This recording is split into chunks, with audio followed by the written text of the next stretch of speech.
Last week, we were on Torah portion Terumah. And I always say this, there's five books of the Bible. The first five we call the Torah. Torah means instruction or law or teaching. Okay, and those first five books of the Bible are further divided into how many sections? 54. It's confusing because there's 52 weeks in a Gregorian calendar, a Gregorian year. But in the Hebrew calendar, there's actually 54. We take those 54 and we read one each week, okay? And it's like a couple thousand-year-old worldwide community Bible reading program. So right now, all over the world, Jews and Christians, Messianic Jews, are reading this part of the Bible, discussing it, studying it. And it's a really powerful, it's growing in popularity as well. It's not, it's funny because some of these community Bible reading programs, like these devotionals that you can order off the internet, get at the Christian bookstore, you name it, 360, the Bible in 365 days or whatever, they're waning in their popularity, but this is actually growing. There's more and more people who are adapting and calibrating their lives to the Torah cycle, which is God's restorative plan. It's a final days revival that's happening as we get back to the roots of our faith and study His instruction. Right now, we are on the 20th of 54 Torah portions. We're 20 portions in, 20 weeks in to the end of the cycle. The cycle will end at the end of the year, which is not December 31st. It actually falls at the end of Sukkot. And we will wrap up the Torah. Literally, we will roll it back, and we will close out the Torah cycle. So we're in the midst of the story of a people, of a family called Israel, the people of Israel, Am Yisrael. And this story is like a roller coaster ride, right?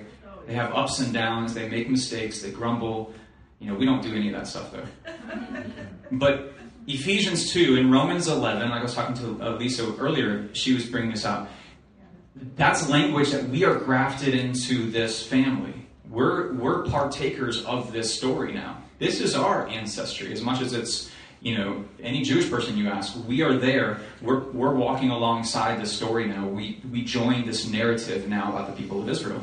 So when we see things in the news about Israel, and people coming against Israel, or congresswomen tweeting about Israel being wicked and you name it, we should be grieved by that, right? We should be supporters of Israel because that's God's chosen people. That's the vehicle through which the Messiah will return and reign as king. So we're 20 portions in. This week's Torah portion is called Tetzaveh. The Torah portions are named by the first few words in each parasha.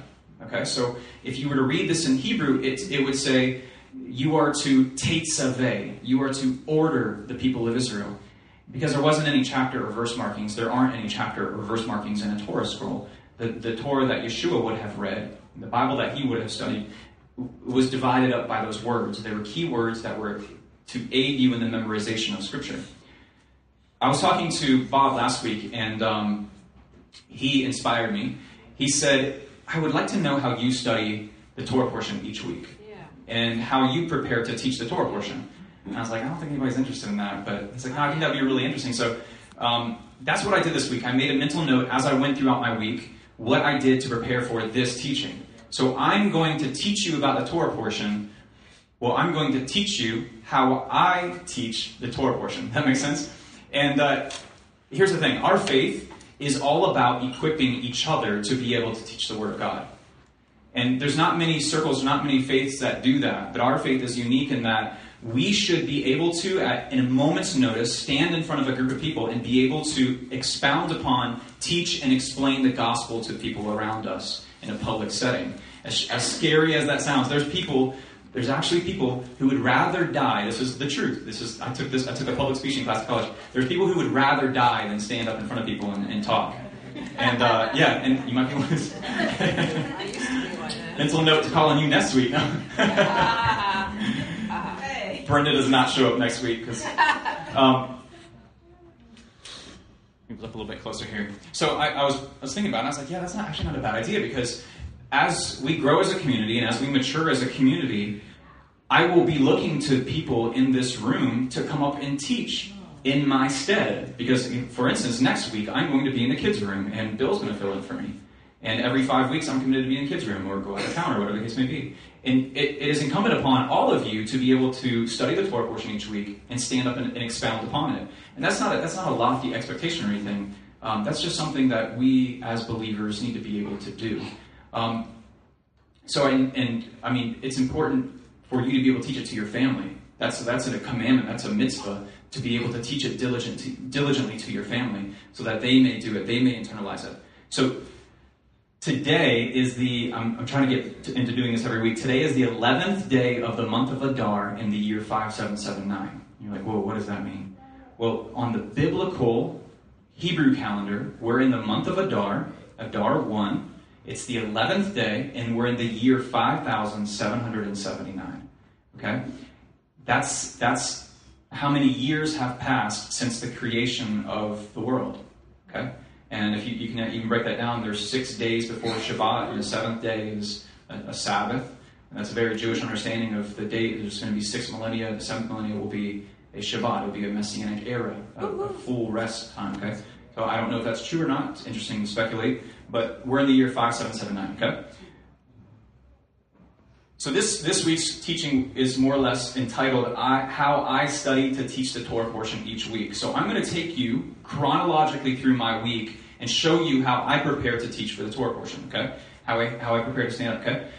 And here's why. Matthew 5:19, the words of our rabbi, the words of our master says, therefore, whoever relaxes one of the least of these commandments and teaches others to do the same will be called least in the kingdom of heaven. But whoever does and so teaches will be called great in the kingdom of heaven, right? So I want to equip you to be able to teach, because there's a greater blessing that comes along with teaching the Torah, teaching the commandments, teaching others to do them. There's a greater blessing that comes along with that. So here's my week. Sunday and Monday, I read the Torah portion in its entirety. And you're like, well, that's a lot. That's only like 4 chapters. It's really not that much. I divide it into 2 days, or I just read it all in one morning. I wake up early before everybody else wakes up in the family. I just sit down with some coffee. I always have my Bible. I always have kind of like visual cues, habitual cues. I have this sitting right behind where I sit each morning while I drink my coffee. So it's there. It's not in the car. It's not somewhere else in the house. I know where it is. I have a habit of setting it there the night before. I set up how many of you set up your coffee maker before the night before, like I did? Yeah, that's a habit. And that's a really good habit, in my opinion. But right alongside that, programmed into that, setting up my coffee maker, I need to locate my Bible, because the following morning I'm going to be groggy. I have a smartphone that's begging to distract me from reading my Bible, right? So I want to know where this is, because as I'm drinking my coffee, I want to be able to read this. And I just read the whole Torah portion. How do I know what the Torah portion is each week? Well, my Bible is nice. If you have a Messianic type Bible like this, like a complete Jewish Bible, it has the Torah portion divisions already worked into it for you. So you don't need to do any kind of research. If you don't have a Messianic Bible, Miss Suzanne read my mind, and she's actually getting one of the Torah portion cards right there for free. You can grab one of those. It shows you the date and the Torah portion as you look it up in your Bible. And you can read it throughout the week, which I strongly encourage you to do.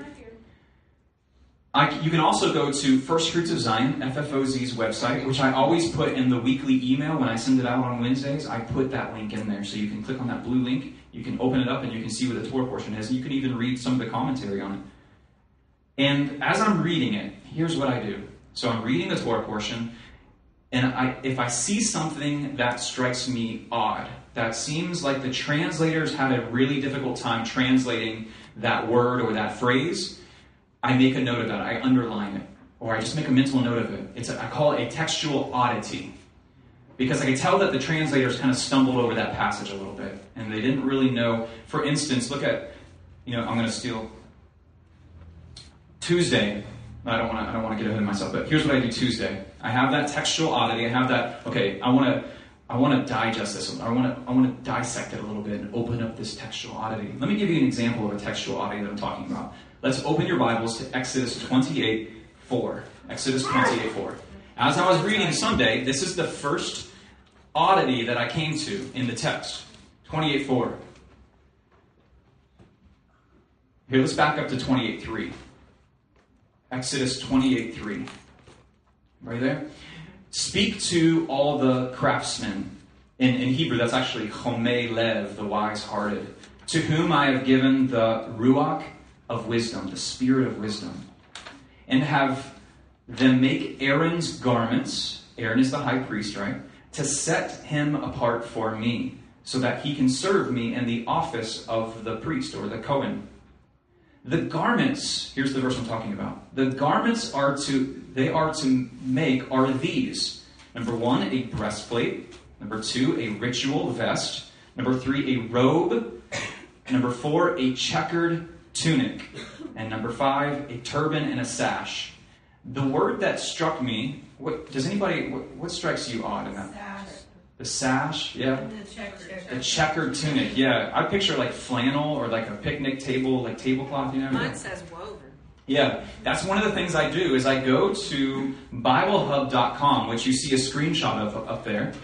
I go there and I compare how all the different major translations treat that word checkered tunic.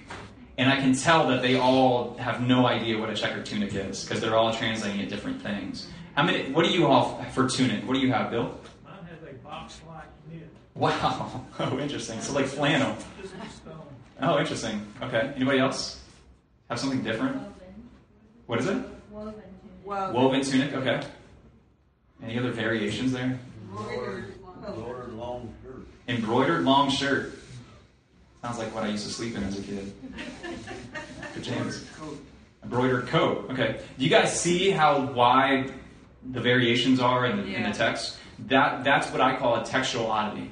And I want to explore that. That's just my methodology. You don't have to take on that methodology. Yeah. What it says here, a breastplate and ephod. Yeah, ephod. Yeah, an ephod would be like a stone, like a what's the word? Embedded jewel or stone. Yeah. That's a whole other can of worms too. But this struck me odd. The checkered tunic, I was like, that's strange. And that's just how my brain works. I want to go down, I want to find the first little rabbit trail, and where's that rabbit hole? Rabbit trail, we'll go to the rabbit trail. I want to find that first rabbit trail, and I want to go down that and figure out where does that take me, you know? And so what I do is I go to BibleHub.com. I was showing Bob this last week. I go to BibleHub.com. I type in that verse, and it shows me that verse, but in the original language as well. Because what we call the Old Testament was written in Hebrew. The Tanakh was written in Hebrew. So I want to figure out what does the original Hebrew say for that verse. And if you go to the very last word in the Hebrew, you see those Hebrew letters? The Hebrew word for that tunic, that thing that you all said was different, that the translator said was different, is katonet. Katonet. So I want to explore where else is that word used? Because if I can figure out where else in the Hebrew Bible God placed that, I can gain a better understanding of how that word is supposed to be translated. So what I do is I click on the little tiny E. You can't really see it very well. Do you see the number up there? Raise your hand if you see a number up there at the bottom, next to the bottom. A few of you do. There's a little tiny E. You can see it better when you do it on your own computers.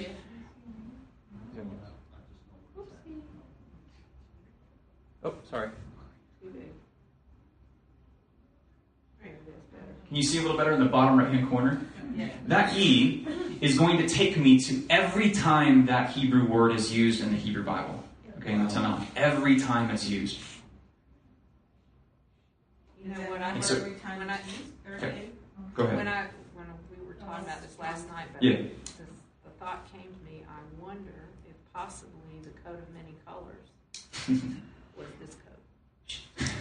Yes. Really? That Brenda. was just a thought I had. The 3881 or whatever Yeah. the number, is that how many times it shows up? No, that's what we call, that's a really good question. That 3881 is what's called the Strong's number. There was a guy, I don't know his last name, I don't know his first name, his last name was Strong. And he went through the Bible and cataloged every unique word in the Bible. Wow. And he assigned it a number. And we call those Strong's numbers. You ever heard of a Strong's Concordance? Yeah. You ever heard of that? Yeah. That's his concordance. He went through and made a list of every unique word in the Bible and gave it a numerical value. And that's what that is. That's Strong's number 3881. You can click on it and he can tell you the definition. Strong's will tell you the definition of that word. And I do that sometimes, but I'm more interested in how many times that word is used and where it's used and how it's translated. So that's what I do a lot of times when you see me teach up here, is I will show you, I'll take you to the first time that word is ever used in the Bible. Reason being is because that's called the first occurrence. There's a rule called the rule of first occurrence. Anytime you see a Hebrew word or a Greek word used in the Bible for the very first time, that kind of sets the precedent for how it's used for the rest of the Bible. Okay, so this word right here, let's figure out when this is used the very first time. Its first usage is in Genesis 3:21. If you want to turn there, let's see what that says.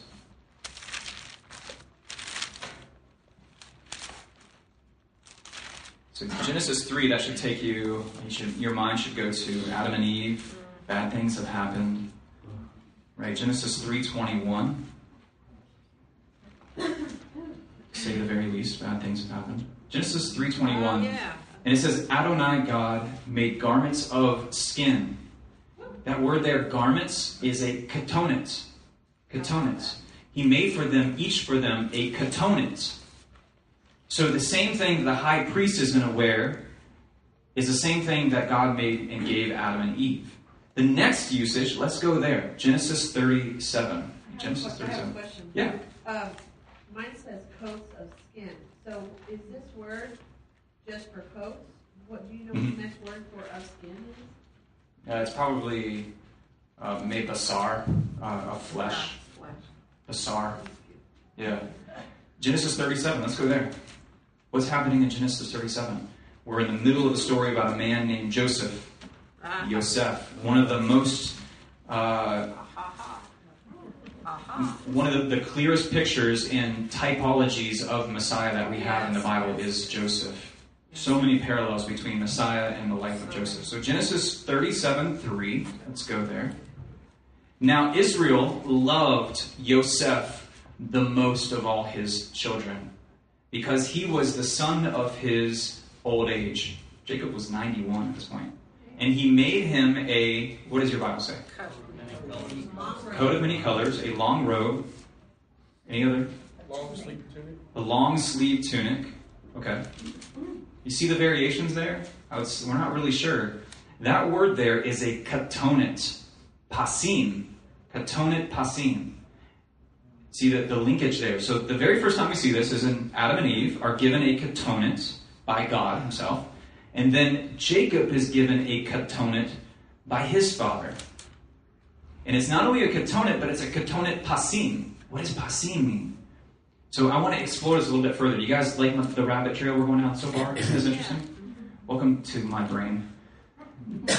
This word, katonet pasim, is used 8 times. Bam, bam, bam, bam. Right there in Genesis 37.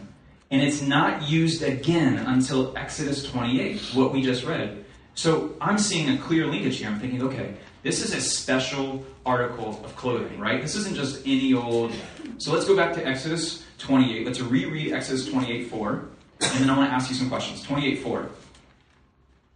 The garments they are to make are these: a breastplate, a ritual vest, a robe, and a katonet, a turban and a sash. They are to make holy garments for your brother Aaron and his son so that they can serve me in the office of the priest, of the Kohen. So what are some similarities that we've seen so far between the katonet? All 3 examples I've given you. What are some similarities? It's a garment. It's a garment, yeah, something that a human wears. This translation says it's a skillfully woven tunic. Interesting. Has different colors in it. Has different colors in it. Yeah. Yeah, that would be the case. It's special. There's a special occasion, right? Anything else? So it's something that people pass down to their son. Yeah. It's not something you just give anyone. Exactly. It seems like it's going from... Very honorable. Exactly, yeah. It's bestow some kind of honor or favor. Yeah, those are good points. So these are the kind of questions that I started to ask myself as I'm preparing for the teaching. I want to ask myself, where's the linkage there? Where are the similarities? Where are the differences? I want to ask myself those, and I want to make notes of them. Because there's something in there. God did not put those things. He did not put... The whole Bible is like a Wikipedia page. When you think about it, you ever go to Wikipedia, you go to like Abraham Lincoln on Wikipedia, and you see like the black and white text, but then you always see these blue little hyperlinks, and you start clicking on these blue hyperlinks, and before you know it, 2 hours later, you're like, on, I don't know, the Batman movie series, You're like, well, how did I end up here? Well, the Bible is full of those little blue hyperlinks, and when you click on them, when you go to them, it'll take you to places, and you can experience a little bit more depth of who God is and what He wants to do in His restorative plan for humanity. So the next thing I want to do is I want to go to what I call the commentators. Commentators are people who are scholars of the Bible who comment and give insight into various passages in the Bible. So I want to go and see what they say now. Okay? So I've kind of gleaned a lot from it. I've kind of looked it over. I've researched it. I've meditated on that particular verse. Now let's see if the commentators have anything to say about it. Here are some commentaries on the left-hand side that I use. I use a website called Sepharia.org. And it is a virtual library of all Jewish, ancient Jewish, modern Jewish texts. It's a virtual library. So I can type this verse in, and I can, at a glance, see what most of the ancient and modern Jewish commentators say about this verse. Why do I want to go to a Jewish commentary? Yep. Because they have the grasp of the Hebrew and they can get what the essential Yeah. is of. I mean, I've been studying Hebrew for like 10 years. They've been studying Hebrew for like 3,000, 3,500 years. Right. So there's a chance that, there's textual traditions that are embedded in there. Now, do I take everything as gospel from Jewish commentators? No, absolutely not. But is it worth examining through the light of Yeshua and see, okay, is this something that honors him? Yes. Is this something that is worthy of me looking at and exploring? If not, I'm just going to put it back on the shelf and leave there. But Paul does say that the Jewish people have the very oracles of God. So we need to go to them and we need to experience, okay, what do they say about this passage? They've been studying it a lot. He said we can gain much in every way. Yeah, much in every way, absolutely. What is it, Safaria.com? I think it's Safari.org, if I'm not mistaken. Yeah. That's what you said. And you can see it in Hebrew, you can see it in English. The next commentator the source of commentary I might look at is a Chumash. And how many of you have a Chumash? Yeah, some of you do. It's the Torah, and it has all the rabbinic commentary at the bottom of the page. And there's some pretty good insights in there sometimes. Some of you are like, The next thing I want to go to are personal mentors and teachers in my own life. So people that I really admire and look up to as teachers and allow them to speak doctrine into my life. I go and listen to their audio teachings on it if they have one available. Like, for instance, one of my mentors and teachers is Grant Luton from Akron, Ohio, of Beth Tikkun Messianic Fellowship. He has probably 12 years worth of audio teachings on his congregation's website. You can go to and you can listen to the same Torah portion. What's the name of it again? Beth Tikkun. Beth Tikkun Messianic Fellowship. It's BETH. Tikkun. Beth Tikkun. It's like a spelling bee. I think it's .com, yeah. And Grant Luton is his name. But he has years and years of Torah portion commentary and teaching. So I want to go and I want to listen to his and see what he has to say as well. There's other teachers as well. One of the commentaries I look at is what an ancient Jewish text called the Mishnah. The Mishnah is, it goes back, its origins go back to the time of Yeshua. So this is what the rabbis were saying around the time of Yeshua. The Mishnah actually means repetitions or sayings. So I want to see, okay, what were the rabbis saying about this verse back in the times of Yeshua? They didn't really have much to offer. They said, a person cannot be declared dead based on clothing because the item may have been borrowed. Not much there. The next one I want to go to is the Midrash Rabbah, another collection of Jewish sayings and traditions. They say something a little bit more interesting. They say, Jacob told Yosef that he assigned him as the firstborn and gave him the special garments that God made for Adam, which had been passed down to Nimrod, Abraham, Yitzchak, Esau, and then Jacob. I'm like, oh, that's interesting. So this is like a garment that's been passed down, and it's made it all the way to Joseph at this point. Hand-me-downs. Yeah, like a royal hand-me-down. Then I want to go to the modern Hebrew. I want to see what the modern Hebrew says about the word katonet pasim. And here's what the modern Hebrew would say. It's a striped garment. So if you're a modern Israeli and you speak Hebrew, you hear pasim, you're going to hear a striped garment. Because the rabbinic Hebrew in Aramaic, it actually says the word pas actually means a stripe, a bar, or a line. Okay? So we have a degree of understanding what a katonet pasim might look like. It has multiple colors, or maybe it's kind of variation in colors, and it's going to have stripes or lines in it, right?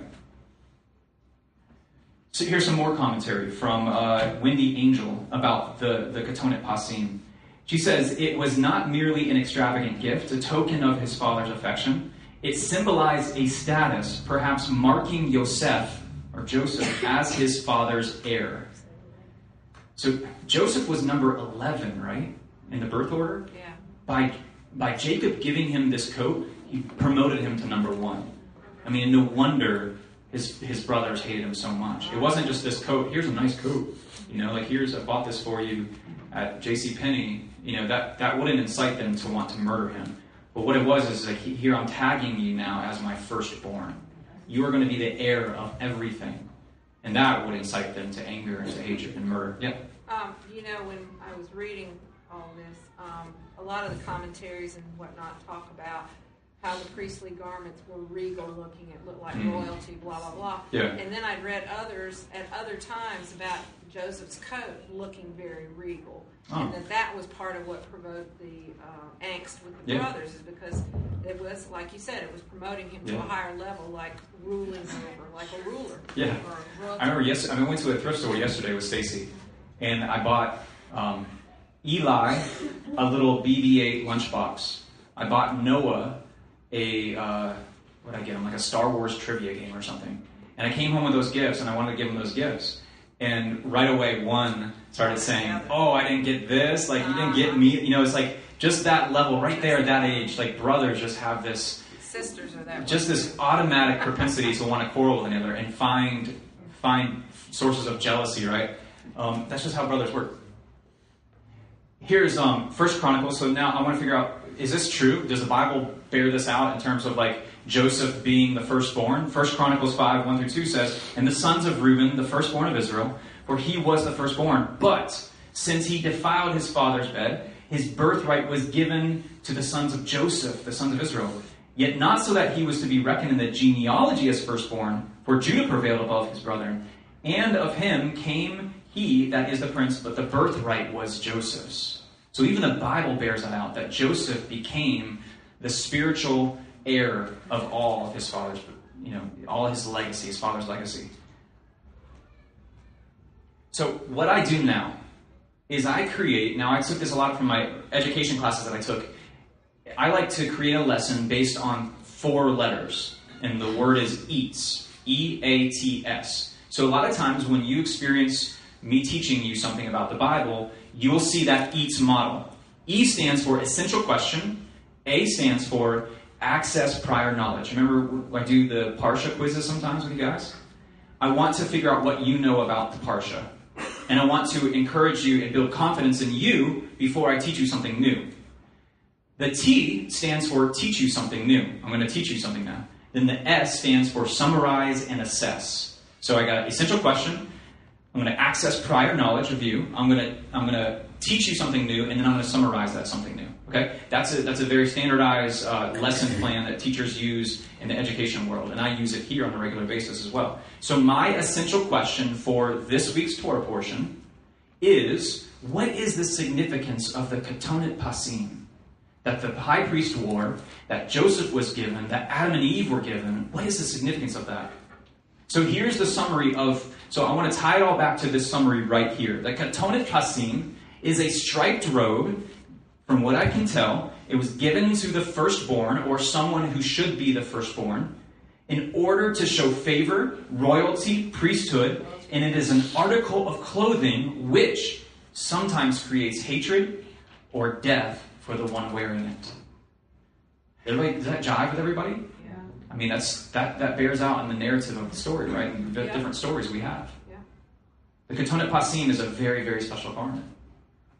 And so that's my essential question. That's the overarching question that's going to drive the teaching forward now in all my research and what I'm going to deliver to you every Shabbat.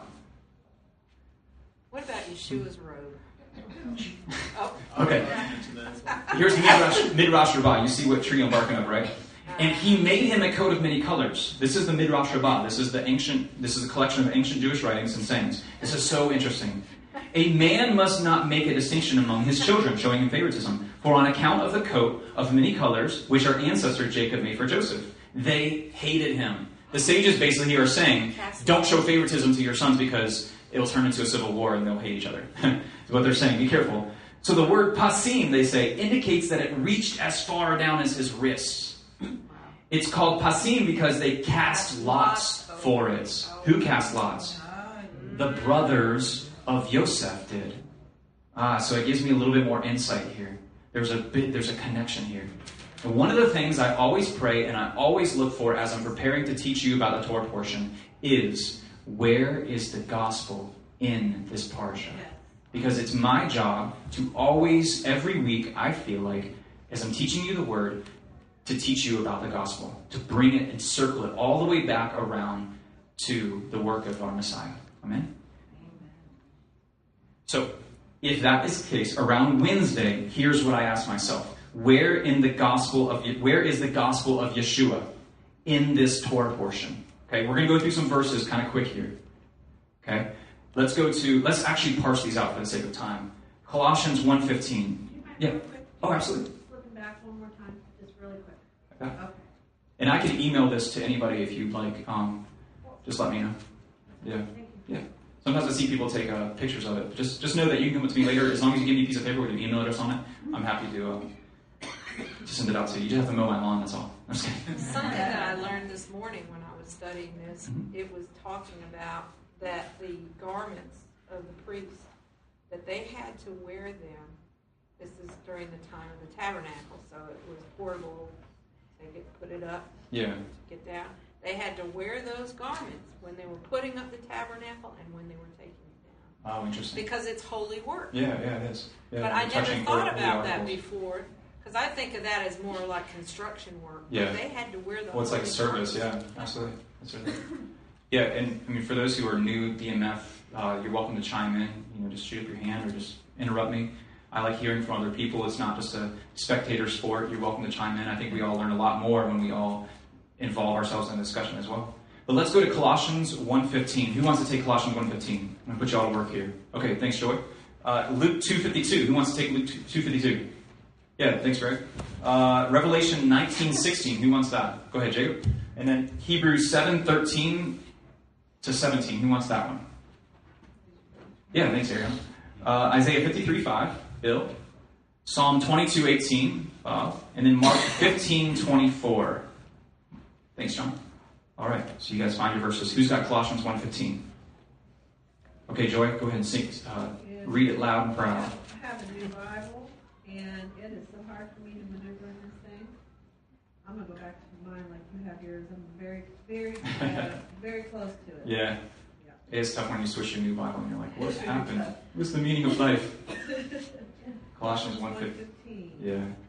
Thank you. Who is the likeness of the invisible Elohim, the firstborn of all creation? And who is that talking about there? Yeshua. Yeshua is the firstborn of all creation. So does he meet the qualifications for receiving the Katonet Pasim? That's right. So far, he's 1 for 1. Who's got Luke 2:52? Yeah, go ahead, Greg. And Yeshua increased in wisdom and stature and in favor with Elohim and men. So does Yeshua have favor from the Father? It says he increased in favor from men and from God. Okay. Who's got Revelation 19:16? Go ahead, Jake. On his robe and on his thigh, he has his name written, King of Kings and Lord of Lords. So is he royal? Yes. He's royal. So he's got the firstborn status. He's got favor from God, and he's a king. Okay. What about Hebrews 7:13? Who's got that? Who's got that? Oh, go ahead.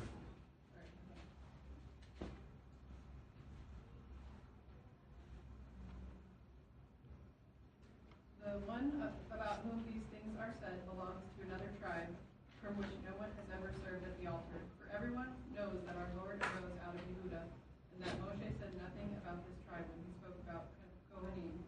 It becomes even clearer if a different kind of Kohen, one like Melchizedek, arises, one who became a Kohen not by virtue of a rule in the Torah concerning physical descent, but by virtue of the power of an indestructible life. For it is stated, you are a Kohen forever, to be compared with Melchizedek. So who is the Kohen forever compared with Melchizedek? It's Yeshua. So is he firstborn? Has he found favor? Is he royal, like a king? Is he a priest? And so far, he's 4 for 4 for meeting the criteria of receiving the Katonet Pasim. Let's go to Isaiah 53:5. Who's got that? I got it. Go ahead. He was pained because of our rebellious sins and oppressed through our iniquities. The chastisement upon him was for our benefit, and through his wounds we were healed. So there's the priestly language that this Messiah, Isaiah 53, the suffering servant, has to suffer on behalf of other people. That's what the priest's job is they did not get inheritance in the land. They had to work. They had to serve in the presence. I mean, it was an honorable task, but there's a degree of suffering that comes along with it. They were servants. Yeah. Psalm 22:18. Who's got that? I do. Go ahead. They part my garments among them and cast lots upon my vesture. So there's that connection between the casting of the lots, right, for Joseph, his coat of many colors, his katonet pasim. Mark 15:24. You know where I'm going with this, John? When they had crucified him, they parted his garments, casting lots upon them what every man should take. So they cast lots for Yeshua's the garment. fulfillment of it. There's the fulfillment of Psalm 22, but there's also a connection back to Joseph's brothers casting lots for his katonet pasim. Wow. So Yeshua even says, John 5:46, "For if you believed Moses, you would have believed me, because Moses wrote about me." So if I ask myself this question, where in this Torah portion is Messiah? Where in this Torah portion is the gospel? I should be able to find him in every Torah portion, because he says Moses wrote about him. So have we found him yet? Oh, yeah. Here's Isaiah 61:10. "I will greatly rejoice in Hashem and God. My soul shall be made joyful in my God, for he has clothed me with the garments of salvation." And if you read it in Hebrew, it actually says the garments of Yeshua. "He has covered me with the robe of righteousness, as a bridegroom decks himself like a priest with a beautiful headdress, and as a bride adorns herself with jewels." And I found it really interesting the rabbis say about this verse. The rabbis say, as a bridegroom puts on his priestly garments, this text teaches us that the Holy One will put upon our Messiah a garment whose splendor will stream forth from the world's end to the world's end. And Israel will make use of his light and say, "Blessed is the womb whence he came. Blessed is the generation whose eyes behold him. Blessed are the forebearers of the man who merited the goodness of the world, the Messiah hidden for eternity to come." This is from the Pasipta Rabati. This is what the rabbis say about that particular verse. The Messiah will be clothed in light, and it will go forth to all the Gentiles, all the nations, from world's end to world's end. Where did you find that? Sepharia. But it's also published through Yale University. That is really cool. That's neat. So here's my summary, and here's kind of after I do my essential question, and I access prior knowledge, and I teach you something new, here's the summary. That the Katonet Pasim is a striped garment given to a spiritual heir of a father to denote favor, royalty, and priesthood. Okay? Isaiah 53:5. "By his stripes we're healed." So Yeshua was whipped how many times? 39. By what? Cat of nine tails, yeah. So what's 39 times 9? Someone do it someone has a phone? 351. Wow. 351, yeah. High five later. That's impressive. High five. 351. Just a little tidbit for you. The word naso, to lift up, or nasa, to lift up, to exalt someone, the numerical value of those letters is 351. Wow. So Yeshua was whipped 39 times with a cat of 9 tails. So he was actually struck 351 times. I mean, just filleting the flesh off his body, I can only imagine. And at the same time being lifted up. He was being exalted as king and receiving the Katonet Pasim on his own body. Repeat that one more time. Yeah. So, according to Bob's math, I did it. Yeshua was whipped 39 times with a cat of 9 tails. Right. He couldn't have been whipped 40 times because Roman law says that you wouldn't be able to receive the death penalty after 40 scourges. So he was whipped 39 times by a cat of 9 tails. So 39 times 9 is 351. If you take the letters within the word naso, which is nun, shin, aleph. What is the word naso? Naso means to lift up or to exalt. Yeah. If you take that, or nasa, depending on the context of it, nasa means to lift up or to exalt, which is interesting that our space program is called NASA. It means to lift up or exalt. If you take those letters, because every Hebrew letter is also a number. There are no numbers, it's the same thing. You add those numbers up, it's 351. So at the same time of being scourged, at the same time of being given the coat of many colors, if you will, like atonet pasim, the striped garment that denotes royalty, kingship, favor, he's being lifted up, right? And actually, it's very fascinating that Pilate takes him before the Jewish crowd and he says, "Here is your king," right? And then he puts that sign above his head that says, "Here is Yeshua of Nazareth, the King of the Jews." He proclaims him as king.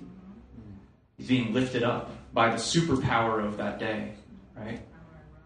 It's very interesting. Let's go to 1 Peter 2:9. So I'm tying the gospel into my teaching now, because that's my job, is to take you to the foot of the cross every Shabbat, take you to the foot of our Master suffering and dying on behalf of you, because we need to be reminded of that on a weekly basis, if not daily basis. Amen. No matter where you're at and what walk of faith you've come in this room from, we're all sinners. We're all equal in that we sin every day and we all fall short of the glory of God. So we need to be reminded that we need a Savior, right? The moment we forget that, we become proud and we turn our backs on Him. So 1 Peter 2:9 and 10. Who's got that? I do. Go ahead, Suzanne. But you are a chosen generation, a royal priesthood, a holy nation, His own special people, that you may proclaim the praises of Him who called you out of darkness into His marvelous light, who once were not a people, but are now the people of God, who had not obtained mercy, but now have obtained mercy. So verse 9 basically is saying that what Messiah suffered on our behalf bestows on us priesthood and royalty. We're not replacing the Levitical priesthood and the high priest, but we're becoming priests in the sense that we have to serve others. We have to suffer for others, right? But there's royalty that comes along with that. Verse 10 is basically saying His suffering opens the door for us to become citizens of an everlasting kingdom. That's the good news. Amen. Right? That He suffered. That suffering opens the door for us to be forgiven and to be co-heirs and citizens of His everlasting kingdom, which transcends all the kingdoms of this world. So don't worry about politics. Don't worry about who's going to run for president whenever they have the next election. Don't worry about congresswomen tweeting about Israel. God's in control. Amen. His kingship transcends all the kings of this world. He knows the end from the beginning. He'll be there with you, okay? Are y'all digging that? That's how I prepare for mine. So on Thursday, we're gonna get down to like more boring stuff now. On Thursday, I create a Google slideshow, just like I'm doing with you right now, okay? I use it in Google Slides. You can use other formats. You can use PowerPoint, whatever you want. And I make sure I have the EATS structure. It keeps me on task. I go, essential question. I access your prior knowledge. I teach you something new, and then I summarize it, I assess what you know about it, okay? Why do I like to do visuals? Because I see you all looking at it right now. And if you can engage more senses of your learners, it helps them retain more in their brains. You walk out of here with pictures in your mind now, instead of just words that, just kind of ramble on in your brain. Now you have pictures, right? And I can share them easily. Now I can just email this to you, right? Seeing photos in maps, it engages more of your senses and makes it easily retainable. Now here's what I do on Thursday. I ask myself a series of questions. Is this information edifying to you all? Yes. Does it edify you all? Number 2, does this information spiritually profit the congregation? Yes. Are you profiting from this? Because if you're not, I shouldn't waste your time, right? Can we all agree on that? Number 3, is this 100% honoring to God, or is just a fraction of a percent trying to honor me and my pride? Okay? I have to ask myself that question. Who am I trying to impress? Number 4, will any of this teaching leave people confused or in doubt? So if I've left you confused or in doubt, come see me afterwards, and I'd be happy to try to figure out that confusion. I want to make sure I stay away from confusion and doubt. Okay.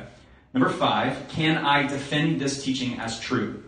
So if someone writes me on the internet and sends me an email, which has happened, why are you teaching this is not true? Can I defend it? Because that will happen again, right? So I want you to ask those questions as you're preparing to teach one day in front of people. On Friday, I put the final touches on this Google Slides, and I go to the Stacy filter. What is the Stacy filter? That's my wife, Stacy. I sit, literally, this is what I do. I sit down at the dining room table, and I say, Stacy, can you take 5 minutes? Let me go through the PowerPoint with you. Because Adrian was telling me a story right before we started service. Napoleon was known to create this huge battle plan, and then he would give it to one of his officers, and then his officers would give it to one of his just grunts, right? Am I getting the story right? Just one of his ground troops. And he would say, can you explain this battle plan back to me? Is this understandable to you? And I don't ever want to create a teaching or a slideshow that you cannot understand. It does not flow. So Stacy is my first eyes. She's going to tell me, okay, no, you need to move this slide here, or you need to delete this slide altogether. I call it the Stacy filter. And I actually do it with text messages as well. So it's really important that I run it through the Stacy filter. And then I download this as a PDF because I don't have internet here, so I want to be able to project it up there. So that's how I teach. We have 6 minutes before I want to wrap things up. Are there any questions on how I prepare to teach the Torah portion each week? Very good. Okay, great. So you all are ready to teach next week? No, but I hope that sheds some light on it. And Bob, I hope that answers your question. Yeah. You have a question? Oh, you were just waiting. Yeah. Oh, sorry. You do. Right here in front of me. I have a question. But Yeah. In light of what we learned about the robe. Yeah. The Ketonet Pasim. Yes. Yeah. That one. Isaiah 6, when it talks about in the year that King Uzziah died, I saw Adonai sitting on a high, lofty throne. The hem of his robe filled the temple. So, Wow. Yeah, the Ketonet Pasim filled the temple. That's really cool. Thank you for sharing that. I'm going to wrap up here in about 5 minutes. Let me take you in a completely different subject now, okay? And I was reading the Torah portion. What's at the hem of the high priest's garment? Pomegranate. Pomegranates and bells. And they're alternating. And I was wondering how many bells are on the high priest's garment, on the hem of his garment. The sages say different things. They're not sure. Anywhere from 36 to 70 of each. And they're not sure. But I was wondering why. Why did God put that in there? Why did he want the high priest to wear bells and then pomegranates? The best thing I can tell is that the bells were, you don't ever walk into the presence of a king unannounced. The bells told God that he was coming, basically. He was about to enter his presence. It's still a little bit lacking in its explanation. But I moved on to pomegranates. Why pomegranates? Pomegranates are fruit that are promised to be in the land, abundant in the land. They're one of the 7 species of the land of Israel. One of the species of fruit that the spies brought back from Israel as well, if you remember. Yeah. They have so many seeds in them that the sages say that there's the same number as the number of commandments. Yeah, I have heard that there's 613 seeds in a pomegranate, 613 seeds in the Torah, or 613 commands in the Torah. Right.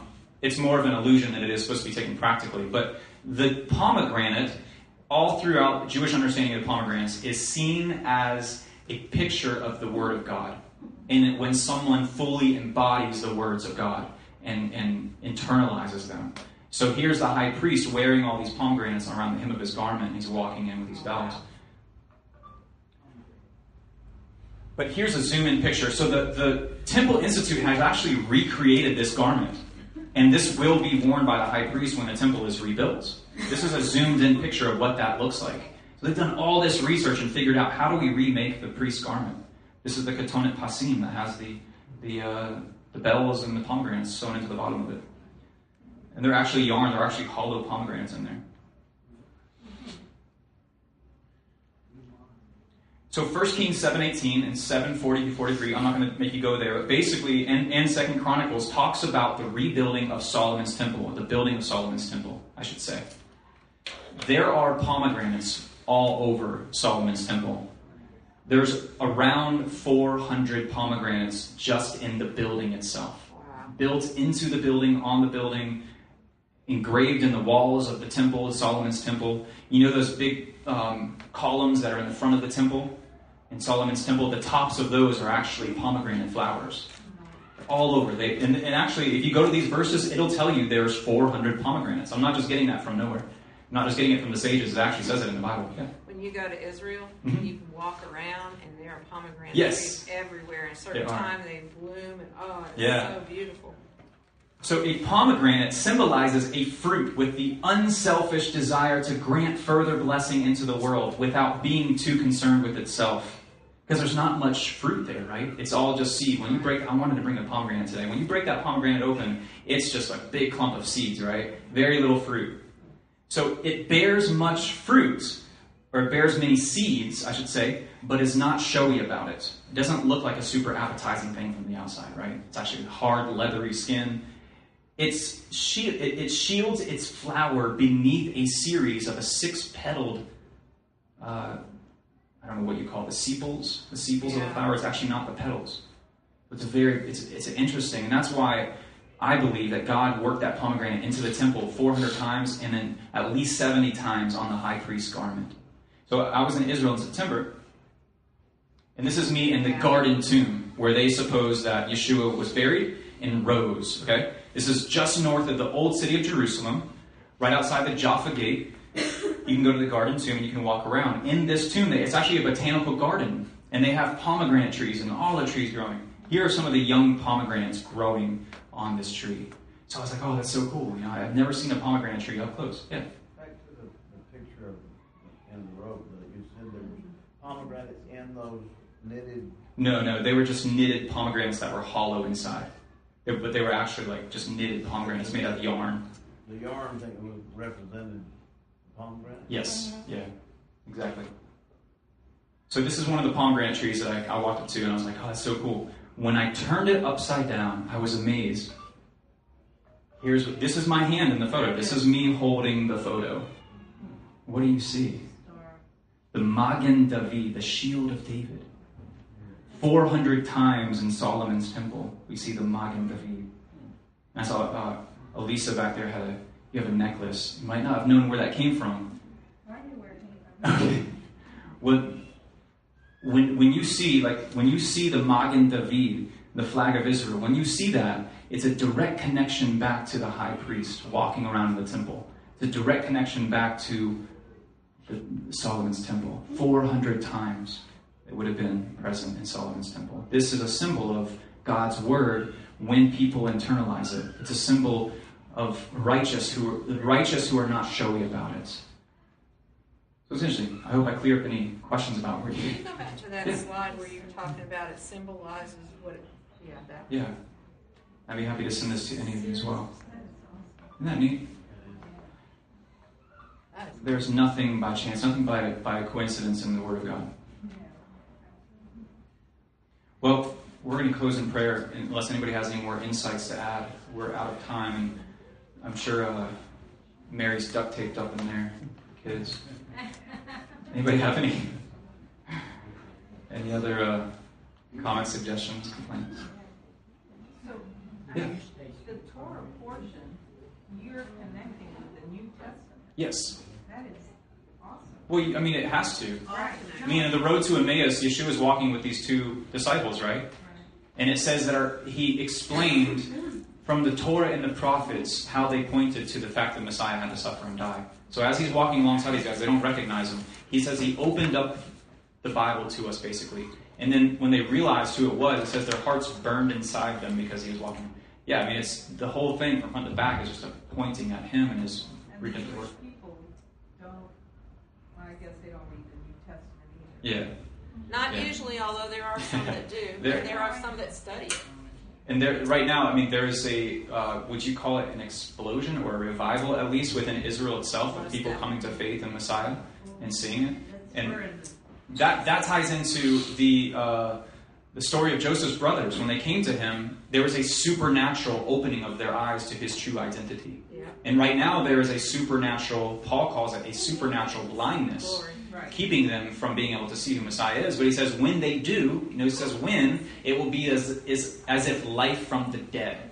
So can you imagine all these amazing Torah scholars coming to faith in Messiah, and having the wealth of knowledge that they have? Suddenly it's like they just come to life with Messiah and they recognize, Ani Yeshua, I am Yeshua, your brother. I heard somebody say once that the New Testament is kind of like a commentary of the Old Testament. Yes, Joy. I got to use the teaching that you did a while back about the pickaxe and the paintbrush. Yeah. I have been going back Wednesday nights just to visit the Baptist Church, and it's very interesting that they are reading through the book of Acts. And so he brought up 3 times that they were called followers of the way, and how they weren't called Christians. And I have to really just sit there and I kind of, my fingers turn purple around the chair because I have to be quiet. And I have to be, but I got to. Like white knuckling. Yes, I got to do what you did today was say, hey, by the way, in the Shema, it says the way, and it talks about lie down and rise up, and how even in that you see Yeshua's life and death in that. But they were talking about the biblical piece, and I white knuckled it, but I did it with a paintbrush. But I got to share that this isn't something that's just old and dead over there. Mm-hmm. This is just as alive as Yeshua is alive now. Yeah. And how it all embodies who he is. And it was really neat. If you realize that people of God, their paths are converging on one another, where you have non-believing Jews who are drawing closer, and Yeshua will reveal himself and his identity to them as, hey, I'm a Jew, I'm your brother, and it says they'll look on him and they'll mourn. They'll look on him, the one they pierce, and they'll mourn for the one as if his own son. But our paths are converging, so here's the body of Messiah converging, and soon we'll intersect each other, and we'll be one new man. There's a lot of things that were said that made me very upset, but I took your advice. It's one of the fruits of the Spirit, and self-control. I said, if I can't do this in love, because that was a very big thing. Yeah. Even in teaching, it was kind of like what you said. This is here and this is here, and it's like, no, it's all beautifully intricately woven together like a tapestry. Yeah, it is. Absolutely. Tapestry, no pun intended. Good time to pass. Okay, any other points, thoughts, questions? Cool. Thank you for sharing that.